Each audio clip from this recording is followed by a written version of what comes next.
The world believes financial crises happen by accident. But what if they are carefully orchestrated behind closed doors, designed to benefit a hidden elite while the public suffers, unaware of the manipulation shaping their financial reality? Central banks, often seen as guardians of stability, hold far more power than most realize. They can create money, manipulate interest rates, and control entire economies with decisions that ripple across continents. The story begins centuries ago with private banks, granted authority to issue currency backed by promises rather than tangible wealth.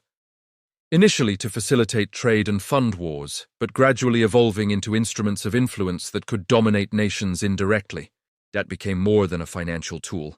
It became a system of control, binding governments, corporations, and citizens in cycles of dependency that ensured influence remained concentrated while the majority remained unaware.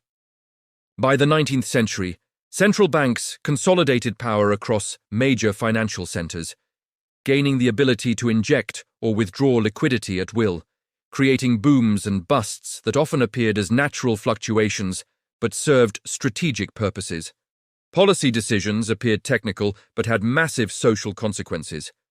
Scarcity or abundance could dictate elections, influence political stability, and shape society itself, showing that financial systems could act as silent levers of power. The system was designed not to prevent crises, but to exploit them. Artificial recessions, credit contractions, and strategic collapses reset wealth and power. The 1929 Wall Street crash exemplifies this strategy. As banks overextended credit, knowing defaults would concentrate wealth, while the public suffered massive losses, forcing governments to comply with central bank policies. The Great Depression destroyed savings, left millions unemployed, and created conditions where institutional lenders could acquire assets cheaply, cementing elite power while appearing accidental to the public. Post-war reconstruction relied heavily on central bank mechanisms, with loans, interest rates, and currency control shaping recovery, and the Federal Reserve demonstrating how national banks could influence global markets. Interest rate adjustments, quantitative easing, and credit availability became powerful levers, capable of creating bubbles, orchestrating booms, and triggering controlled collapses, with events like the 1970s oil shocks showing deliberate crisis management. Debt accumulation became systematic, ensuring that when debt reached critical levels, crises were inevitable, appearing accidental but timed to reset ownership, consolidate wealth, and reinforce dependency. The 2008 financial crisis illustrates the modern playbook.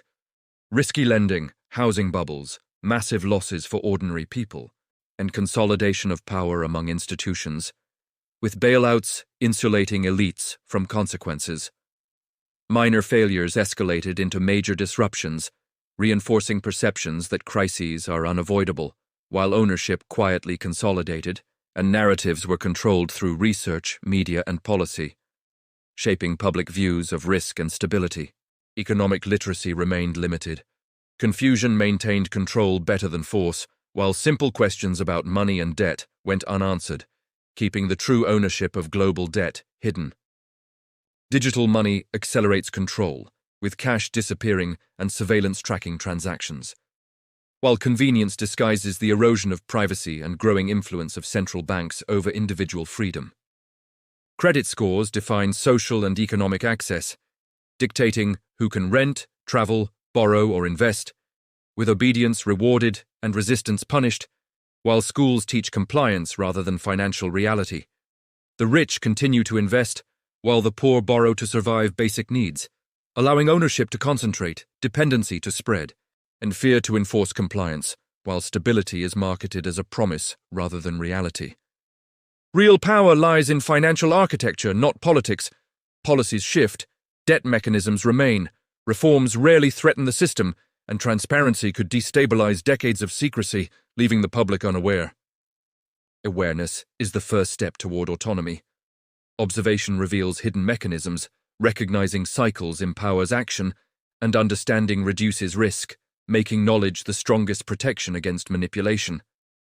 Debt management becomes strategic. Independence relies on understanding leverage points. Crises are scripted repeatedly to reset ownership and consolidate authority, with chaos serving predetermined outcomes for the elite. History allows anticipation of future disruptions, showing that power is structural rather than political. Awareness allows navigation over blind compliance, and opacity maintains control, while the system remains resilient. Preparation mitigates risk, awareness builds resilience, and understanding debt cycles, interest rates, and credit mechanisms allows individuals to navigate and protect themselves, while modern technology amplifies financial control. Individuals can study patterns, act strategically, and leverage historical awareness to understand crises. Recognizing three key truths: crises are orchestrated, debt cycles are tools of control, and awareness provides resilience. Ignorance allows systemic dominance to persist, leaving individuals vulnerable, prompting the question: who truly controls your financial reality, and how much is determined by hidden structures? Subscribe to uncover the hidden mechanisms of global finance, share this knowledge to empower others, and start seeing the economic system not as random chaos, but as deliberate architecture, maintaining power and ownership in the hands of a few.